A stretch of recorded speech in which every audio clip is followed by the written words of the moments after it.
क्या हाल है साथियों। मैं विकास तोमर आपके अपने trustworthy channel collective study for success पे आप लोग का स्वागत करता हूं। आज हम लोग देखेंगे 7 मार्च से करंट अफेयर हिंदी इंग्लिश दोनों ही भाषाओं में। टेलीग्राम चैनल आप लोग हमारा ज्वाइन कर सकते हैं। यहाँ पे कई सारे इनिशिएटिव आप लोग के लिए चलाए जाते हैं बिल्कुल फ्री में।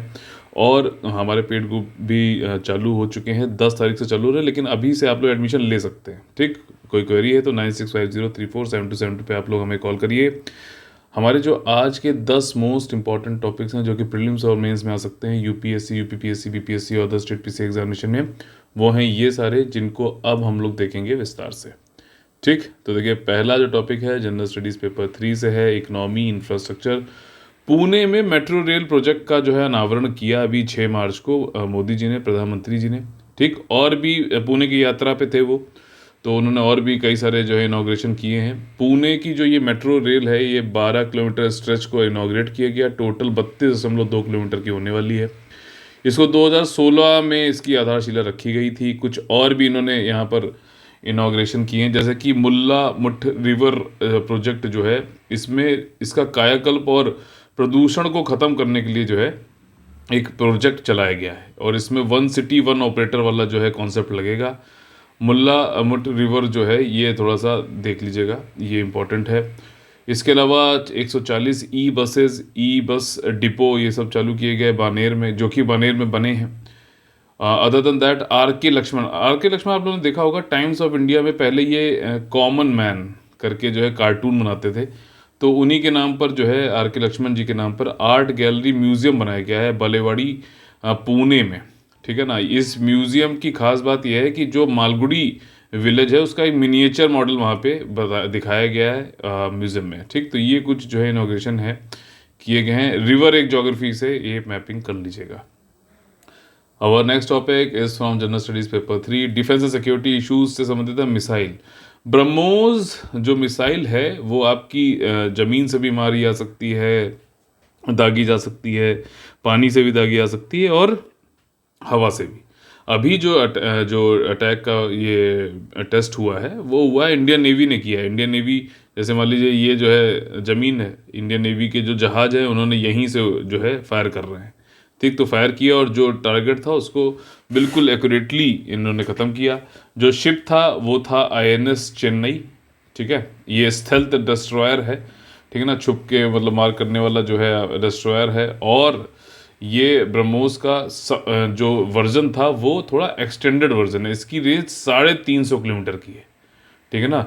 मिसाइल टेक्नोलॉजी कंट्रोल रिजीम का जब से मेंबर बन गया है इंडिया, तब से उसने जो है ब्रह्मोस मिसाइल की जो रेंज है उसको बढ़ाने में सफलता प्राप्त कर ली है। ठीक, तो ये सारी चीज़ें हैं।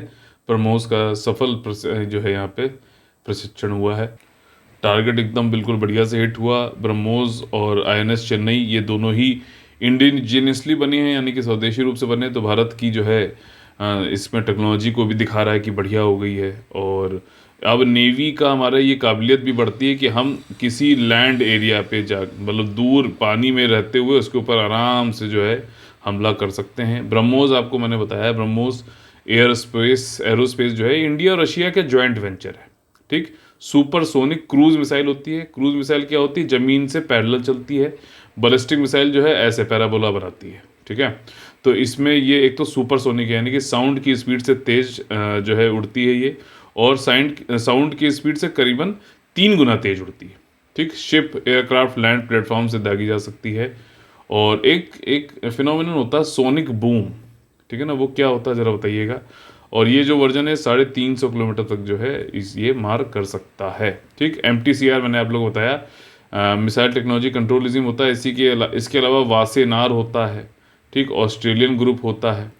ठीक है, एक और होता है ऐसी कंट्रोलिज्म, बताइए कौन सा है वो। और next topic is from general studies paper 3, science and technology संबंधित है। School of advance material. देखिए, एक स्कूल बनाया जा रहा है जिसमें एडवांस मटेरियल पे काम किया जाएगा। इसका फुल फॉर्म जो है, मतलब शॉर्ट फॉर्म, वो है सामत। सामत का मतलब होता है इक्वेनिमिटी। इक्वेनिमिटी मतलब संभाव। ठीक, अब ये एडवांस मटेरियल क्या होता है भाई साहब? जो मटेरियल है, जैसे कोई है तो कोई मटेरियल है उसमें, जैसे सेमीकंडक्टर मटेरियल होता है। सेमीकंडक्टर मटेरियल में फिर जो है उसमें कुछ जो है इंट्रिंसिक वैल्यू जो है उसमें कुछ गैलियम, इंडियम, इस तरीके से अलग से जो है इम्प्योरिटी जोड़ी जाती है ताकि वो कंडक्ट करना चालू कर दे। तो वो भी एक तरीका, एक जो है एग्जाम्पल आपका कहलाएगा एडवांस मटेरियल का, ठीक। तो इसी तरीके के और भी एडवांस मटेरियल जो नॉर्मली जो है कोई फीचर इस टाइप के ना शो करते हो, लेकिन उसमें कुछ रिसर्च करके कुछ टेक्नोलॉजी डाल के उनके जो है एडवांस उनमें कुछ चीज़ें लाई जा सकें, ठीक, हमारे टारगेट के अनुसार, तो उसको एडवांस मटेरियल बोलते हैं। और इसके लिए ये जो स्कूल ऑफ एडवांस मटेरियल है, इसको फाउंडेशन आधारशिला अभी रखी गई कहाँ पर, जहाँ Jawaharlal Nehru centre for advance research, ठीक। ये आपकी जो है कहाँ पर है, ये है आपकी बैंगलोर में, जाकुर करके एक जगह है वहाँ पर। और 28 फैकल्टी इसमें काम करेंगे। 2018 में इसको जो है समत को लाया गया था कि हम बनाएंगे। ये जो जवाहरलाल नेहरू आपकी जो इंस्टीट्यूट है एडवांस साइंटिफिक रिसर्च, ये department of science and technology के अंतर्गत आता है। प्रधानमंत्री जो हमारे पहले थे जवाहरलाल नेहरू जी, इनकी बर्थ पे ये जो है रखा गया था, मतलब सेटेनरी पर, जब 100 साल हो रहे थे। और ऑटोनोमस इंस्टीट्यूशन है ये जवाहरलाल नेहरू वाला, और डीम टू बी यूनिवर्सिटी कहा जाता है। एडवांस मटेरियल क्या है, कुछ एग्जाम्पल आप लोग कमेंट करके जरूर बताएं। अगला जो टॉपिक है वो है जनरल स्टडीज पेपर 3, इकोनॉमी से संबंधित। देखिए, प्रीडेटरी प्राइसिंग। प्रीडेटरी प्राइसिंग का मतलब ये होता है कि आप ये मार्केट है, ठीक, बिल्कुल आसान भाषा में समझते हैं। मार्केट में आप जो है डोमिनेंट प्लेयर हो, आपके पास मान लीजिए 60-65% जो है आपके मार्केट का पूरी जो है पकड़ है। और आप जो चीज़ें हैं मार्केट में और अपना मतलब जो है मोनोपोली करने के लिए क्या करोगे कि जो चीज़ें 500 रुपये की होनी चाहिए उसको आप 250 रुपये में बेचने लगोगे। तो जो ये बाकी का है ना, ये भी इन्हीं के पास आ जाए, क्योंकि आपके पास कैपेबिलिटी, इतना बड़ा मार्केट है। अभी तो आप 250 में दोगे, लेकिन बाद में जो है 500 का 5000 कर दोगे, लेकिन अभी वो नुकसान उठा सकते हो क्योंकि आप डोमिनेंट प्लेयर हो और जो है कम कर रहे हो जो कीमतें हैं, जिसकी वजह से कंपटीशन जो है, कंपटीशन ख़त्म हो जा रहा है एकदम, ठीक, और मोनोपोली की तरफ बढ़ रहा है। तो इसी को रोकने के लिए हमारे यहाँ एक संस्था बनाई गई, कंपटीशन कमीशन ऑफ इंडिया, ठीक, जो कि इस तरीके के कामों को देखती है। अभी एक आरोप लगा था शॉपी करके एक जो है ई कॉमर्स प्लेटफॉर्म है, कि भाई साहब ये मार्केट से सस्ता दाम पे जो है बेच रहा है और ये जो है प्रीडेटरी प्राइसिंग है, ठीक है ना, बेसस्ती कीमतें। तो उस कंपटीशन कमीशन ऑफ इंडिया ने ये कहा कि देखिए ये इसको खारिज कर दिया इस याचिका को। उन्होंने कहा देखिए ऐसा है, पहली बात तो शॉपी के पास मार्केट शेयर ही बहुत कम है, डोमिनेंट प्लेयर है नहीं, ठीक, तो उसको तो ये आप कह ही नहीं सकते कि ये जो है प्रेडेटरी प्राइसिंग करके कुछ कर रहा है, ठीक, और कि कंपटीशन ख़त्म कर सकता है, ऐसा कुछ भी नहीं है। ये वैसे भी शॉपी ने क्या बोला, शॉपी ने बोला कि देखिए ये तो नॉर्मल कंपटीशन की एक फिनोमिनन है कि हम बढ़िया से बढ़िया चीज़ें जो है, सेम क्वालिटी की चीज़ जो है सस्ते दाम में दे सके, है ना, सस्ते दाम में दे सके, तो ये तो नॉर्मल वो होता है। तो इसको पक्का बता, लेकिन सबसे बड़ा जो यहाँ पे तर्क दो कंपटीशन कमीशन ऑफ इंडिया ने दिया वो ये दिया कि भाई साहब ये डोमिनेंट प्लेयर नहीं है, ठीक है ना, तो इसके जो है कम पैसे करने पे भी इसको जो है कोई बहुत ज़्यादा कंपटीशन इससे हिलने वाला नहीं है, ठीक। तो यही चीज़ यहाँ पे इन्होंने बताई है। एलिगेशंस को प्रूव किया जा सकता है, लेकिन डोमिनेंट प्लेयर की वजह से इसको हटा दिया गया है। प्रीडेटरी प्राइसिंग जो है ये अनफेयर होती है। इंडिया में जो कंपटीशन कमीशन एक्ट है 2002 वाला, उसके सेक्शन 4 के अंतर्गत ये एक इलीगल होता है, ठीक, ये भी ध्यान रखिएगा, इलीगल होता है। और ये dominant abuse of A dominant position भी इसको बुलाता है, एक प्रमुख स्थिति का दुरुपयोग बोला जाता है, ठीक। तो ये सारी चीज़ें इसमें इंपॉर्टेंट थी जो मिकल साहब आपको समझ में आ गई होंगी। अब कुछ जो टॉपिक्स हैं बेहतरीन इंटरनेशनल रिलेशंस के जनरल स्टडीज़ पेपर 2 से। बेलारूस आपको पता है रशिया का पूरा पूरा साथ दे रहा है। तो रशिया का जो सपोर्ट किया है इसने, पहले तो देखो ये भी यूएसएसआर का पार्ट था, ठीक, बेलारूस, और अभी जो है ये लगातार आप देखो तो यूक्रेन और रशिया के बीच में जो 2014 से चला आ रहा है, जिसमें कि क्रीमिया का अधिग्रहण कर लिया था रशिया ने, और उसके बाद आप लोग को पता है 2014 में जो पूर्वी हिस्सा है यूक्रेन का, दोनेत्स्क और लुहांस्क वाला, तो वो लोग जब अटैक कर रहे थे, जो है सिविल वॉर टाइप की वहाँ सिचुएशन थी, तब मिन्स्क ही एग्रीमेंट हुए थे 2, ठीक, पहला वाला फेल हो गया था, फिर 2014 के बाद 2015 में हुआ था, 6 महीने के बाद में। तो बेलारूस हमेशा जो है और अभी जब यूक्रेन और रशिया के बीच में बात हो रही है, जो कुछ भी, वो भी बेलारूस में ही हो रही है। तो बेलारूस काफ़ी यूक्रेन और रशिया दोनों के संबंधों के बीच में काफ़ी इंपॉर्टेंट रोल पैदा करता है, ठीक। तो जो है इसमें हम कुछ इसके बारे में भी समझ लेते हैं। पहले तो ये एक लैंडलॉक कंट्री, ठीक है ना, आप देखो तो इसकी कोई भी सीमा जो है डायरेक्टली समुद्र से सी से जाके नहीं जुड़ती है। कौन कौन सी कंट्री को ये जो है टच करता है? Russia, Latvia, Lithuania, Poland, Ukraine. ठीक है, तो ये सारी चीज़ें हैं और ये यूरोप की सबसे बड़ी लैंडलॉक कंट्री है, ये ध्यान रखिएगा। ठीक, कैपिटल मिन्स्क है। सोवियत यूनियन में ये अलग हुआ था। इसको यूरोप का लास्ट डिक्टेटरशिप भी बोला जाता है। ठीक है ना, जो इनके प्रेसिडेंट बने थे 1994 में आपका अलेक्जेंडर लुकाशेंको, उनको जो है यूरोप का लास्ट डिक्टेटरशिप भी बोला जाता है। ठीक, तो ये सारी चीज़ें हैं इसमें।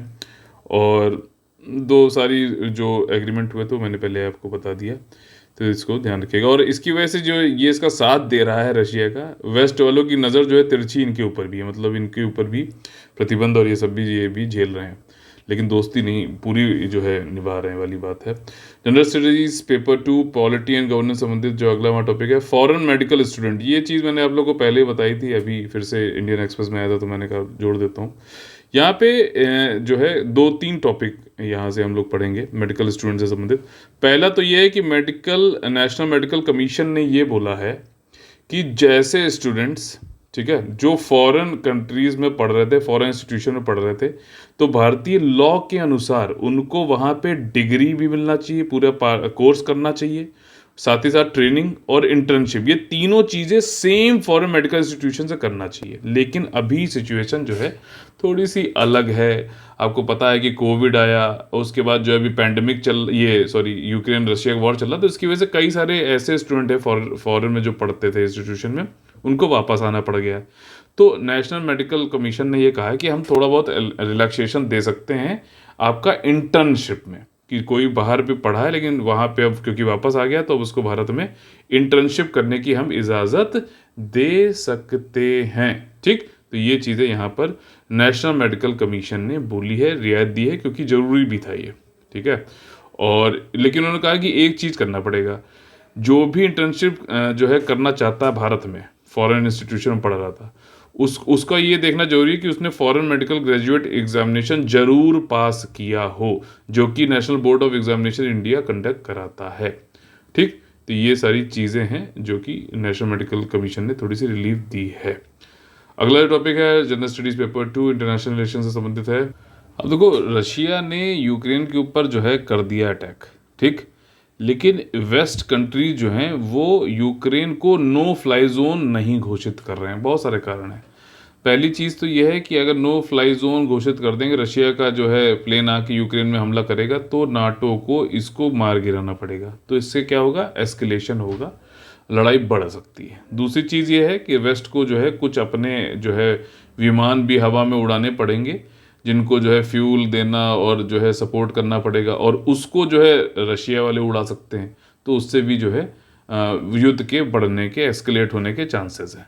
तो इन सब से निपटने चक्कर में जो है अभी नो फ्लाई जोन जो है घोषित नहीं किया है वेस्टर्न कंट्रीज़ ने यूक्रेन के ऊपर, क्योंकि डरते हैं कि ये इस तरीके से पड़े। और अभी अभी हम लोग ने देखा था, अभी अगला टॉपिक भी है और हम लोग ने कल भी पढ़ा था, ज़ैपोरिज़िया जो न्यूक्लियर पावर प्लांट है उसमें आग लग गई थी, और ये पता चला बढ़े ये लड़ाई और उसके बाद जो है न्यूक्लियर वॉर की तरफ बढ़ जाए, तो पूरा जो है नुकसान तो सबसे ज़्यादा यूरोप का ही होगा। ठीक, तो इसलिए जो है इसको नहीं कर रहे हैं। हालांकि इसमें रशिया अपना जो चुपचाप काम जो करना चाह रहा है वो कर रहा है, कोई उसको रोक नहीं पा रहा है। ठीक, नो फ्लाई जोन पहले जो है वेस्टर्न कंट्रीज़ ने लगाई थी, जैसे कि खाड़ी का युद्ध हो 1991 में इराक वाला, ठीक है ना, जब कुवैत के ऊपर हमला हो गया था, और 1993-95 में बोस्निया हर्जेगोविना में लगाया गया था ये no fly zone. Libyan civil war में 2011 में अभी रिसेंटली लगाया गया था। तो ये सारी चीज़ें तो हो चुकी हैं पहले भी, लेकिन तब जो है ये वेस्टर्न कंट्रीज़ के सामने कोई रशिया टाइप का कोई देश नहीं था, तब वो कभी किसी को कर रहे थे, या कमज़ोर जो सामने था उनके खिलाफ कर लेते थे, अब नहीं कर पा रहे हैं। अगला टॉपिक है जनरल स्टडीज़ पेपर 3 आपका जो है साइंस एंड टेक्नोलॉजी संबंधित है। ये न्यूक्लियर पावर प्लांट है आपका ज़ैपोरिज़िया। ये आपका जो है इसमें आग लग गई थी, और अभी खैर यूक्रेन ने बोला कि हमने आग वाग भैया बुझा ली है, सब कुछ ठीक है, सब बढ़िया है, कोई टेंशन वाली बात नहीं है। लेकिन जो इंटरनेशनल एनर्जी एजेंसी है, एटॉमिक एनर्जी एजेंसी, और बाकी न्यूक्लियर सेफ्टी एक्सपर्ट है, वो कहते हैं भैया ऐसे थोड़ी ना होता है, ये वहाँ पे जाकर तुम बम फेंक रहे हो, आग बुझा रहे हो, फिर वहाँ बम फेंक रहे हो, इससे तो न्यूक्लियर वॉर हो सकता है। न्यूक्लियर पहले तो फट ही जाएगा तो भैया ख़त्म ही हो गया मामला सब। 1986 में चर्नोबिल में जो न्यूक्लियर वाला जो हुआ था पावर प्लांट में धमाका, मेल्टडाउन हुआ था, उसकी वजह से तो वैसे ही वो ऑलरेडी बहुत परेशान है, और जो है फिर से ये हो जाएगा तो और दिक्कत होगी, हो सकता है कि और ज़्यादा एस्केलेट हो जाए ये चीज़ें। ठीक, पूरी मानवता के लिए खतरा है ये न्यूक्लियर पावर प्लांट। और न्यूक्लियर एनर्जी, चलो एक टेक्नोलॉजी को कंट्रोल करना सीख तो लिया है मतलब ये इंसान ने, लेकिन फिर भी इतना आसान नहीं है। पता चला किसी ने अपने यहाँ जो है न्यूक्लियर पावर प्लांट बना रखा है, न्यूक्लियर पावर का जो है बढ़िया उपयोग करने के लिए, और दूसरा जो है उसको बम बना के उसी को सबसे पहले ख़त्म कर दे रहा है। तो ये सारी चीज़ें हैं, और ये कहाँ पे स्थित है? यूक्रेन में स्थित है, ध्यान रखना। और एनर होतर करके एक जगह है, नाइपर रिवर पे है। नाइपर रिवर मैंने आप लोग से पूछा भी था, टॉप 5 जो है रिवर कौन कौन सी हैं यूरोप में, आप लोगों ने, कुछ लोगों ने कमेंट करके बताया भी था। ये यूरोप का जो है लार्जेस्ट न्यूक्लियर पावर प्लांट है, और दुनिया में 10 लार्जेस्ट जो पावर प्लांट है न्यूक्लियर उसमें आता है। 6 VVER 1000 pressurised light water nuclear reactor ये इसमें है, ठीक है ना। अच्छा, दुनिया का सबसे बड़ा न्यूक्लियर पावर प्लांट कौन सा है, ये कमेंट करके बताइएगा, ठीक है। अगला जो हमारा टॉपिक है वो है मेडिकल एजुकेशन संबंधित। देखो यहाँ पे जो मैंने पहले चीज़ें बताई थी कि भाई साहब, जो लोग नीट क्लियर करते हैं और जो सीटें ग्रेजुएट के लिए हमारे देश में हैं, उनमें बहुत बड़ा गैप है, और उसी को यहाँ पर बताया गया है। मेडिकल एजुकेशन जो है भारत में बहुत ज़्यादा महंगी हो जाती है प्राइवेट संस्थाओं में। एक आंकड़े यहाँ पे कुछ दिए गए हैं, उनको देख लेते हैं। देखिए यहाँ पे बोला गया है कि लोकसभा में मिनिस्टर ऑफ हेल्थ जो है उनके खुद के आंकड़े हैं। उन्होंने बताया कि दिसंबर 2021 में बताया कि नेशनल मेडिकल कमीशन ने 2021-22 में ये बताया कि भैया 596 मेडिकल कॉलेज हैं, ठीक है। 596 मेडिकल कॉलेज हैं, जिसमें कि MBBS के लिए सीटें कितनी हैं? 88,120। अच्छा, ये सारे जो मेडिकल कॉलेज हैं ये सारे गवर्नमेंट के भी नहीं है, इसमें कई सारे प्राइवेट भी हैं। सीटें कितनी है भाई साहब? 88,120, ठीक। अब यहाँ पे देखो, नीट से जो नेशनल टेस्टिंग एजेंसी जिसको कंडक्ट कराती है, नीट से हर जो है 2021 का आंकड़ा है, 16.1 लाख स्टूडेंट ने रजिस्टर किया एग्ज़ाम के लिए, 15.4 जो है अपीयर हुए, और 8.7 लाख स्टूडेंट जो है उसमें जाके उन्होंने क्वालिफाई हो गए। और सीटें भाई साहब कितनी है? सिर्फ 10% उसकी, सिर्फ 10। तभी के लिए बाहर जाकर लोग कम। अब उसमें भी क्या है, प्राइवेट जो इंस्टीट्यूशन है भाई साहब, उसमें तो 1 करोड़ रुपये तक का खर्चा हो जाता है 5 साल की पढ़ाई में। तो लोग भाई बिल्कुल, कितना, किसके पास कितना पैसा है भाई? डॉक्टर बनवा रहे हैं, कोई धन्ना सेठ तो ना बनवा रहे हैं। तो यहाँ पर ये चीज़ है, तो उसकी वजह से क्या है कि लोग फिर बाहर भेज देते हैं, जहाँ पे सस्ते में, इससे किफ़ायती उसमें और अच्छी स्टैंडर्ड की जो है तैयारी हो जाती है, वहाँ पे उनको भेज के कराने की कोशिश करते हैं। और अभी देखिए वॉर की वजह से काफ़ी दिक्कत हो गई है, ठीक। तो ये मिसमैच जो है ये अभी और बताया गया है। और एक स्कीम है, ध्यान रखिएगा, प्रधानमंत्री स्वास्थ्य सुरक्षा योजना। इसमें एम्स के स्टैंडर्ड की क्वालिटी मेडिकल एजुकेशन जो है देश में देने के लिए अलग अलग जगहों पर हॉस्पिटल्स बनवाए जा रहे हैं, जिसमें कि मेडिकल कॉलेज भी होता है, ठीक। समझ में आ गया? ये याद रखिएगा। अगला जो हमारा टॉपिक है general studies paper 3 environment and ecology संबंधित है। नॉर्थ रिवर टेरापिन, इसको मटागुर बसका भी बोलते हैं। जो है ये देखिए, ये इस तरीके से है, टर्टवाइज है, टर्टल है ये, और नॉर्थ रिवर टेरापिन इसको बोलते हैं। अभी क्या हुआ कि जो इंडियन सुंदरबन है बंगाल की साइड में, वहाँ पे कुछ पर इन्होंने GPS ट्रांसमीटर लगाए और उनको जो है पानी में छोड़ दिया। अब पानी में छूट तो गए, लेकिन अब क्या है कि इसको ट्रैक कर सकते हैं भाई, कहाँ जाते हैं, तैर के क्या करते हैं। तो ये जो है 10 में से 3 टर्टल जो थे, और ये टर्टल की जो प्रजाति है ये क्रिटिकली इंडेंजर्ड है, बटागुर बसका इसको बोलते हैं। प्लीज़ याद कर लीजिएगा, जरूर पूछा जा सकता है ये, ठीक। तो ये लोग जो है बांग्लादेश तक पहुँच गए कुछ ही समय में, बहुत मतलब सैकड़ों किलोमीटर तैर के पहुँच गए वहाँ पर, ठीक। और ये साउथ ईस्ट एशिया में पाया जाता है, आपका इंडिया में, बांग्लादेश में, कंबोडिया, इंडोनेशिया, मलेशिया में। और ये it is one of the Asia's largest fresh water और ब्रैकिश वाटर दोनों, यानी खारा पानी और जो है मतलब फ्रेश वाटर दोनों में होता है। और 60 सेंटीमीटर तक का इसकी लेंथ होती है, और मैक्सिमम वेट इसका 18 kg तक होता है। ये आपका जो है जलीय और स्थलीय घोंसले दोनों, मतलब जलीय में तो रहता है, एक्वेटिक है, लेकिन जो घोंसला बनाता है वो ज़मीन पे बनाता है, ठीक। और जो ट्राइडल एरियाज़ है एस्चुरीज़ का मतलब जैसे ये आपकी वो है, तो जो पानी जो समुद्र का जहाँ तक आता है उसको एस्चुरी बोलते हैं।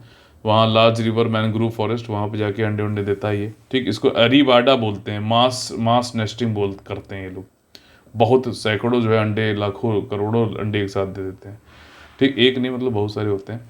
और इट क्रिटिकली इंडेंजर्ड है, IUCN की रेड लिस्ट में इसको क्रिटिकली इंडेंजर्ड बताया गया है, यानी गंभीर रूप से लुप्तप्राय वर्गीकृत किया गया है। और ये फॉर्मर जो है, मतलब इसको क्यों मारा जा रहा है, इसकी फूड मतलब इसको खाने के चक्कर में खाते हैं लोग। ठीक। कहाँ खाते हैं आप समझ ही रहे होगे। तो इसी के साथ में आज का हम लोग सेशन खत्म होता है। अगर आप लोगों को सही लगा है तो ज़रूर बताइएगा। ठीक। तबीयत थोड़ी ठीक नहीं थी, लेकिन जो कमिटमेंट है वो हमेशा रहेगा। ठीक। हमारे चैनल आप लोग ज्वाइन कर लीजिएगा, टेलीग्राम चैनल, बहुत सारे इनिशिएटिव वहाँ चल रहे हैं। हमारे पेड ग्रुप भी चालू हो चुके हैं, 9650347272 पे आप लोग कोई डाउट है तो पूछ सकते हैं। जय हिंद, जय Bharat, all the very best है। वंदे वंदे मातरम।